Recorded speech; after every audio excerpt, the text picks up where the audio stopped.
Hello दोस्तों। तो आज हम लोग चालू करेंगे कक्षा 10 एनसीईआरटी गणित प्रश्नावली 3.1 का दूसरा नंबर क्वेश्चन। पिछली क्लास में हमने पहला नंबर क्वेश्चन चालू कर लिया है। आज हम लोग दूसरा नंबर क्वेश्चन चालू करने और बता दें, अगर आप पीछे की क्लास देखना चाहते हैं तो लिंक मैं डिस्क्रिप्शन में दे दूँगा, आप वहाँ से जाकर देख सकते हैं। तो दूसरा नंबर क्वेश्चन है, क्रिकेट टीम के एक कोच ने 39 रुपये में 3 बल्ले तथा 6 गेंदें खरीदी। बाद में उसने एक और बल्ला तथा उसी प्रकार की 3 गेंदें 1300 रुपये में खरीदी। इस स्थिति को बीजगणितीय तथा ज्यामितीय रूप में व्यक्त कीजिए। देखो, यहाँ पे 3 बल्ला और छः गेंदें जो है कि 3900 रुपये में खरीदता है। यहाँ पे हमें मान लेना है एक बल्ले का मूल्य x रुपये और एक गेंद का मूल्य y रुपये। तो अगर एक बल्ले के मूल्य में 3 का गुणा कर देंगे 3 बल्ले का मूल्य आ जाएगा। उसी प्रकार एक गेंद के मूल्य में 6 का गुणा कर देंगे तो 6 गेंद का मूल्य आ जाएगा ना। तो यहाँ पे हम मान लेते हैं। तो चलिए इसको हम सॉल्व करते हैं। यहाँ पे लिख लेंगे दूसरा नंबर क्वेश्चन, माना एक बल्ले का मूल्य x रुपये, एक गेंद का मूल्य y रुपये। अब देखो ये हमारी होगा। अब हमें क्या बीजगणितीय रूप में बनाना है, तो इसको हम समीकरण बनाएंगे। तो यहाँ पे हम लिख लेंगे प्रथम स्टेप, या तो बोल लेंगे प्रथम शर्त के अनुसार। ठीक है, यहाँ पे लिख लेंगे प्रथम शर्त के अनुसार। प्रथम शर्त के अनुसार 3 बल्ले और 6 गेंद खरीदता है, तो 3 बल्ले का मूल्य 3x हो जाएगा, क्योंकि एक बल्ले का मूल्य x रुपये है, और 6 गेंद का मूल्य 6y हो जाएगा। टोटल मूल्य कितने रुपए खरीदता है? 3900 रुपये का खरीदता है। अब देखो इसको हम सरल करेंगे। इधर से भी हमारा कुछ कॉमन है और इधर से भी, तो इधर हम 3 कॉमन ले लेंगे। ये हमारा x + 2y हो जाएगा। इसमें भाग देंगे तो ये 3900 आ जाएगा। अब देखो x + 2y, ये इधर मल्टीप्लाई में ना, जब बराबर के उस पार भेजेंगे तो इसके भाग में आ जाएगा। 3900 में 3 का भाग देंगे तो कितना आ जाएगा? 1300। ये हमारी समीकरण 1 हो गई। ठीक है, अब समीकरण हम दूसरी बनाएंगे। तो दूसरा स्टेप हमारा क्या होगा? द्वितीय शर्त के अनुसार कितनी बल्ले खरीदता है? एक बल्ले खरीदता है, तो एक बल्ले का मूल्य x रुपये है, और कितने? 3 गेंद खरीदता है, तो 3 गेंद का मूल्य 3y हो जाएगा। टोटल कितने रुपए खरीदता है? 1300 रुपये का। ये हमारी समीकरण 2 हो गई। अब देखो यहाँ पे हमें बिंदु निकाल लेना है। यहाँ पे हम लिख लेंगे समीकरण 1 से x बराबर 0 पर। ठीक है, x बराबर 0 पर समीकरण 1 में x का मान 0 रख देंगे। x + 2y बराबर 1300। यहाँ पे 0 रख देंगे, 2y बराबर 1300। तो y का मान हमारा कितना निकल आएगा? इसमें भाग दे देंगे तो ये भाग में चला जाएगा ना, तो यहाँ पे हो जाएगा 650। और हम जब लिखेंगे y बराबर 0 पर, ठीक है, अब जब y बराबर 0 कहें, x + ये 2 × 0 बराबर 1300 हो जाएगा। x बराबर कितना निकल आएगा? ये तो पूरा 0 हो जाएगा ना, तो x का मान कितना निकला है? 1300। अब देखो यहाँ पे हम या इसको बिंदु करके लिख सकते हैं, या हम इसमें तालिका सेट कर लेते हैं। तो यहाँ पे हम तालिका ही बना लेते हैं। ठीक है,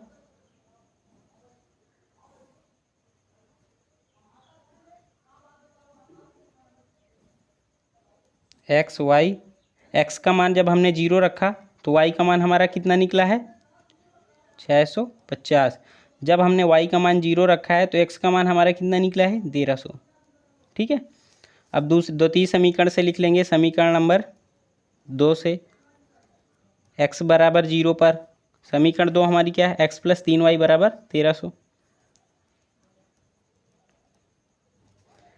x का मान 0 रख दिए। अब देखो ये हमारा दशमलव में आ जाएगा यहाँ पे, क्योंकि 1300 में जब 3 का भाग देंगे तो दशमलव में आ जाएगा। अब यहाँ पे आपको समझना है, ये कोई गलत नहीं होगा, दशमलव में आएगा, कोई दिक्कत नहीं होगा। ठीक है, थोड़ा से ग्राफ में रखने में आपको समझ में आना चाहिए। यहाँ तो यहाँ पे अगर आप दशमलव में नहीं लाना चाहते तो यहाँ पे x का मान आपको बदलना होगा। अब x का मान आप बदल कर कुछ भी रख सकते हैं, 10, 20, 50, 100। तो यहाँ पे हम 100 ही रख के आपको बता दे रहे हैं। यहाँ पे आप 100 रख दे देंगे, ये तो 100 हो जाएगा बराबर 1300। अब देखो 100 इधर जाएगा तो माइनस में चला जाएगा ना, तो यहाँ पे 1200 आ जाएगा। 3y बराबर 1200, क्योंकि ये 100 उधर माइनस में चला जाएगा। तो y बराबर 3 चौक 12, तो y का मान कितना निकला? 400। ठीक है, अब यहाँ पे हम लिख लेंगे वाई अभी एक्स बराबर 100 रखें, अब वाई बराबर हम 0 ही रख लेंगे, कोई दिक्कत नहीं, ठीक है, क्योंकि यहाँ पे वाई का 0 तो ये पूरा 0 ही हो जाएगा ना। तो यहाँ पे एक्स प्लस 3 गुणे 0 बराबर 1300। एक्स बराबर हमारा कितना आ जाएगा, ये तो पूरे 0 हो जाएगा, तो एक्स बराबर कितना 1300 आ गया, ठीक है। इसमें भी हम तालिका बना लेते हैं।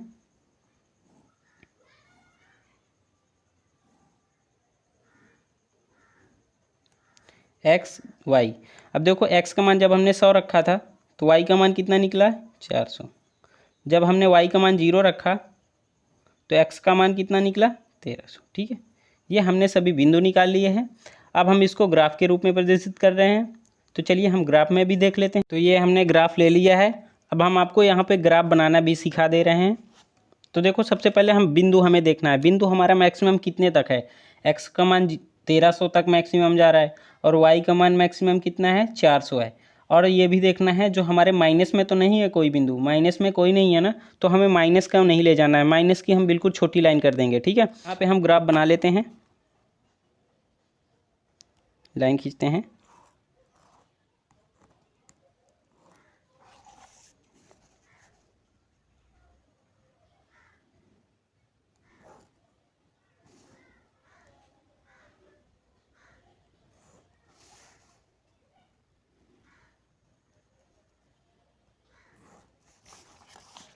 देखो अब मूल बिंदु हमारे कहाँ है, मूल बिंदु हमारे ये 0,0 यहाँ से है, ठीक है। अब आप बोले यहाँ ऐसे कैसे क्यों बनाया है, यहाँ बीच में भी ये मूल बिंदु रख सकते हैं, तो इसको मतलब समझो आप।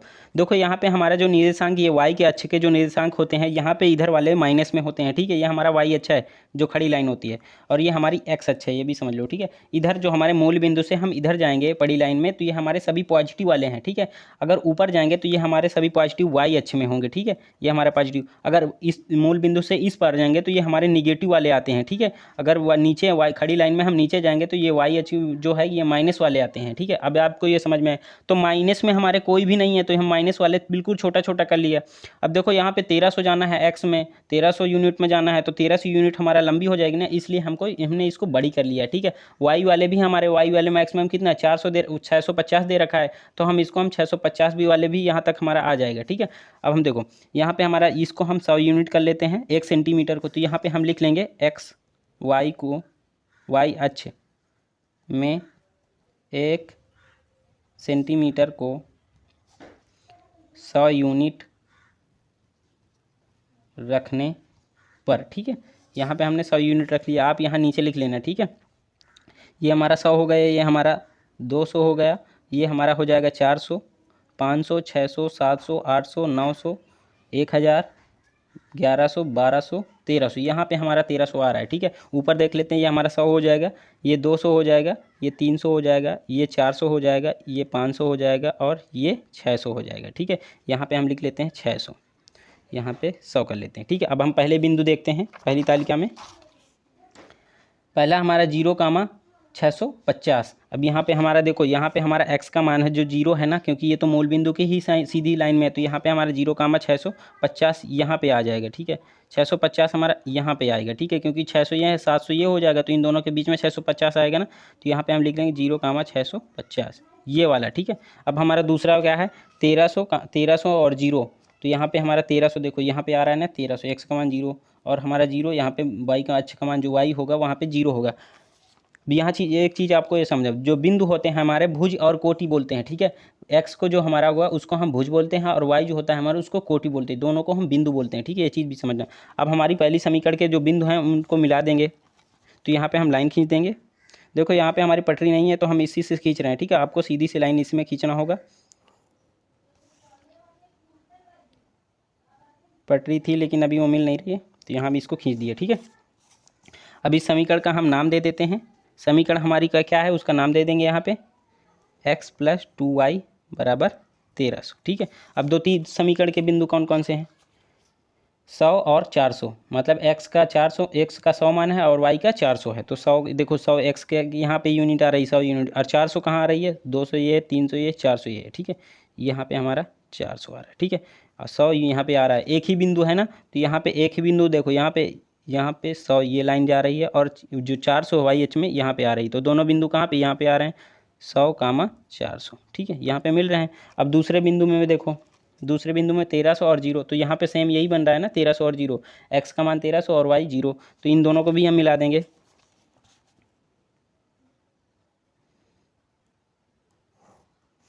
इन दोनों को मिला देंगे तो ये हमारे जो बिंदु पर छेद कर रहे हैं यहाँ पे मिल रहे हैं ना दोनों, तो ये हम इस समीकरण का भी हम नाम डाल देंगे। इस समीकरण का हमारे जो क्या है नाम, x + 3y = 1300। ठीक है, ऐसे ही आपको पूरा ग्राफ के रूप में प्रदर्शित करने को कह रहा है। आशा करता हूँ आपको बहुत अच्छे से समझ में आया होगा। तो अगला क्वेश्चन अब हम देख लेते हैं। तो दूसरा नंबर क्वेश्चन है, 2 किलो सेब और 1 किलो अंगूर का मूल्य किसी दिन 160 रुपये था। एक महीने बाद 4 किलो सेब और 2 किलो अंगूर का मूल्य 300 रुपये हो जाता है। इस स्थिति को बीजगणितीय तथा ज्यामितीय रूपों में व्यक्त कीजिए।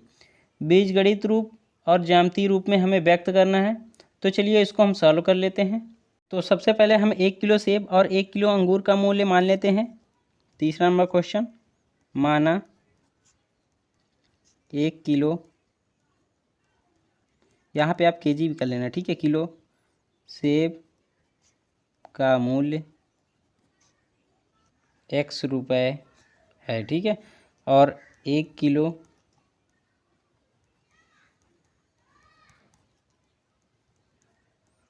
अंगूर का मूल्य y रुपये है, ठीक है। अब यहाँ पे लिख लेंगे प्रथम शर्त के अनुसार,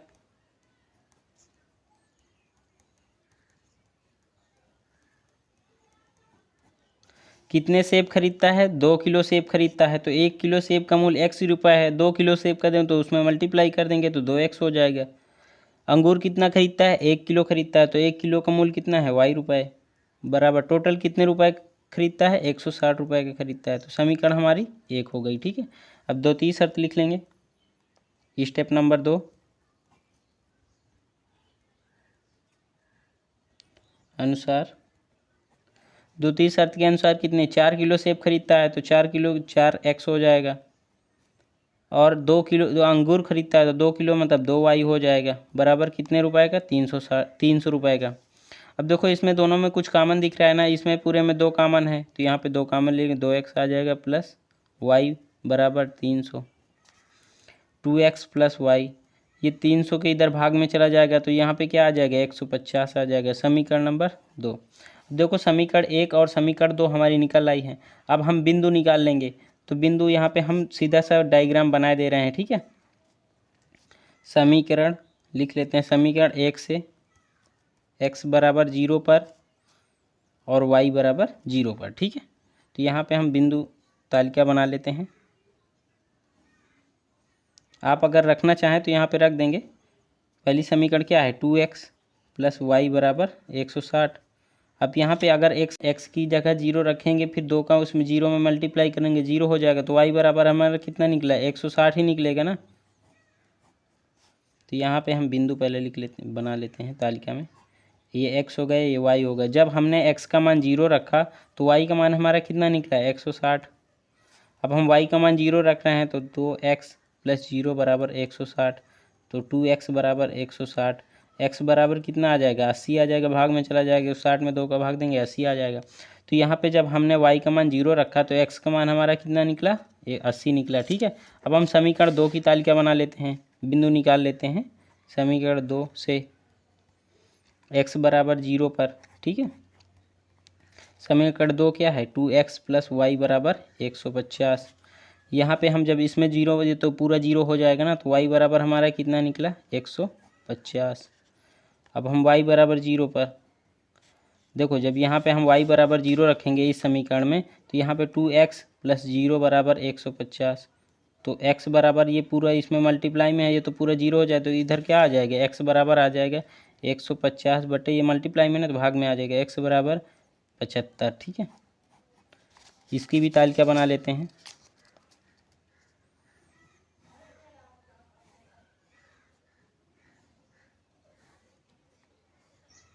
एक्स वाई, जब हमने x का मान 0 रखा है तो y का मान कितना निकला है, 150। यहाँ पे y का मान रख लेंगे 150। जब हमने y का मान 0 रखा है तो x का मान कितना निकला है, 75 निकला है ना, तो यहाँ पे 75 लिख लेंगे। ठीक है, ये हमने बीजगणितीय रूप में तो यहाँ पे हमने व्यक्त कर लिया है और हमने बिंदु भी निकाल लिया है ग्राफ बनाने के लिए। ठीक है, तो अब हम इसको ग्राफ में प्रदर्शित कर दे रहे हैं। तो हमने ये ग्राफ बना लिया है। अब देखो यहाँ पे जो हमारी ये पड़ी लाइन है ये हमारी एक्स अक्ष है और ये हमारी जो खड़ी वाली लाइन है ये हमारी वाई अक्ष है। और वाई अक्ष के हम जब इस पार जाते हैं तो हम माइनस के एक्स अक्ष में जाते हैं और जब इस पार जाते हैं तो हम क्या है प्लस वाले पार्ट में जाते हैं। ठीक है, तो यहाँ पे वाई वाले में जब हम नीचे आते हैं तो माइनस के निर्देशांक में आते हैं, जब ऊपर जाते हैं तो प्लस में जाते हैं। ठीक है, अब देखो हमारे बिंदु कौन कौन से हैं। बिंदु है हमारा x का मान जब 0 है तो एक y का मान 160 है और y का मान 0 है तो 180 है। मतलब बिंदु हम इसको लिखेंगे 0 160 और दूसरा बिंदु क्या हो जाएगा 80 और 0। ठीक है, इसमें का बिंदु क्या हो जाएगा 0 और 150 और ये हो जाएगा 75 और 0। ठीक है, ये हमारे बिंदु हो गए। तो पहले बिंदु को हम प्रदर्शित करते हैं 0 और 160। देखो यहाँ पे हम यूनिट जब लेंगे हमारे, देखो सभी बिंदु पॉजिटिव में है ना, तो हम पॉजिटिव में हमारा ये वाला पार्ट है और ये वाली लाइन है, ये दोनों हमारी लाइन पॉजिटिव में है तो हमें माइनस से मतलब नहीं है। ठीक है, यहाँ पे देखो यहाँ पे हमारा ये हमारा जो है कि यहाँ से यहाँ तक हमारा 1 सेंटीमीटर है यहाँ तक। ठीक है, ये हमारा यहाँ से यहाँ तक 2 सेंटीमीटर हो। यहाँ पे मूल बिंदु होता है, ये भी जान लो। मूल बिंदु मतलब 0 जहाँ पे निर्देशांक 0 0 होते हैं। ठीक है, अब यहाँ तक हमारा 2 सेंटीमीटर हो गया और यहाँ तक हमारा फिर 4 सेंटीमीटर हो जाएगा। तो यहाँ पे हमें सिंपल सा 100 के ऊपर तक जाना है तो यहाँ तक देखो हम यहाँ तक हम 100 सेंटीमीटर मान लेंगे। ठीक है, यहाँ पे लिख लेंगे एक्स वाई अक्ष में 1 सेंटीमीटर को, यहाँ पे 1 सेंटीमीटर को हम 100 यूनिट रखने पर। ठीक है, यहाँ तक हमारा 1 सेंटीमीटर, यहाँ तक हमारा कितना हो जाएगा, यहाँ पे आप 1 सेंटीमीटर यहाँ तक हम 100 मान ले रहे हैं। ठीक है, बड़ा कर ले रहे हैं तो यहाँ पे हम लिख लेंगे 2 सेंटीमीटर। ठीक है, 2 सेंटीमीटर को 100 यूनिट मान रहे हैं। 100 यहाँ तक हमारा जो है कि यहाँ से यहाँ तक हमारा 2 सेंटीमीटर हो गया और 2 सेंटीमीटर को हम 100 यूनिट मानेंगे। ठीक है, यहाँ तक हमारा 100 यूनिट हो जाएगा तो यहाँ हम 100 लिख लेंगे। फिर आगे हम 2 सेंटीमीटर जाएंगे तो हमारा 200 यूनिट हो जाएगा और ऊपर ऐसे ही जाएंगे तो यहाँ तक हमारा क्या होगा, यहाँ हमारा। अब आपको ये समझ में आ गया कि मैंने इसमें 2 सेंटीमीटर को 100 यूनिट क्यों माना। 2 इसलिए माना है क्योंकि ये थोड़ा सा बड़ा हो जाएगा चिन्ह। इसमें जो मैक्सिमम बिंदु हैं वो कितने जा रहे हैं, इस 160 जा रहा है, मतलब ये 160 तक ही मैक्सिमम है तो हमने इसको बड़ा कर लिया है। ठीक है, नहीं तो यहाँ पे अगर हम 100 यूनिट मानते 1 सेंटीमीटर को तो बिल्कुल छोटे बनते, यहाँ पर तक 160 आ जाता तो ये छोटा बन जाता है, इसलिए हमने इसको बड़ी यूनिट करके माने हैं। ठीक है, मतलब 2 सेंटीमीटर को हम 100 यूनिट माने हैं। ठीक है, अब यहाँ पे हमारा जो 4 सेंटीमीटर हो जाएगा उसको हम 2 सेंटीमीटर उसको मान लिया है हमने। ठीक है, तो देखो अब यहाँ पे हमारा पहला बिंदु 0 और 160। 0 मतलब x का मान 0 है और y का मान 160 है। देखो 160 कहाँ पे आएगा, यहाँ तक हमारा 100 है, यहाँ पे हमारा कितना हो जाएगा, यहाँ पे हमारा 150 हो जाएगा। अब हमारा 160 कहाँ पे आएगा, देखो यहाँ पे 100, यहाँ पे हमारा 160 आएगा। अब यहाँ पे हमारा 160 है, देखो यहाँ पे क्लियर है। यहाँ पे हमारा जो वाई एक्स का मान होगा वो हमारा 0 होगा क्योंकि वो तो वाई अक्ष में है ना, तो यहाँ पे एक्स का मान 0 होगा और वाई का मान कितना है 160। ठीक है, और दूसरे बिंदु में एक्स का मान कितना है 80 और वाई का मान 0 है तो यहाँ पे 80 में जाएंगे, यहाँ पे हमारा 50 हो जाएगा, यहाँ पे हमारा कितना 75 आ जाएगा।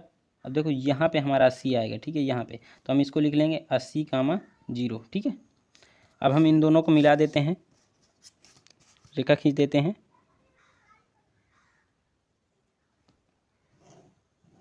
ये रेखा खींच दी हमने।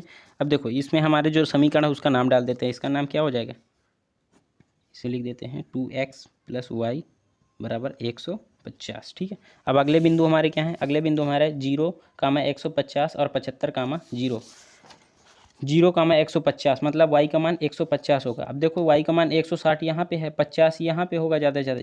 ये देखो ये वाली ये हमारा कितना होगा 150 होगा क्योंकि यहाँ पे 200 है, यहाँ पे 100 है तो इसका बीच वाला ये हमारा 150 होगा। ठीक है, और y दूसरे बिंदु में 75, 0 75 कहाँ पे होगा हमारा, देखो यहाँ पे 50 आ रहा है तो यहाँ पे हमारा 75 होगा। ठीक है, इन दोनों के बीच में 50 और 100 के बीच में हमारे यहाँ पे 75 होगा। इन दोनों को हम मिला देंगे, देखो बिल्कुल इसको जॉइंट से ही आएगी। ठीक है, थोड़ा अंतर आ गया इसमें तो इसके बिल्कुल जॉइंट से ही आएगी। ठीक है, ये मिला दिया हमने, इसका भी नाम हम डाल देंगे 2x + y = 150। ये वाली का 160 है। ठीक है, ये वाली हमारी 150 है, यही हमें प्रदर्शित करना था। ठीक है, ये तो आपको समझ में आ गया होगा। ठीक है।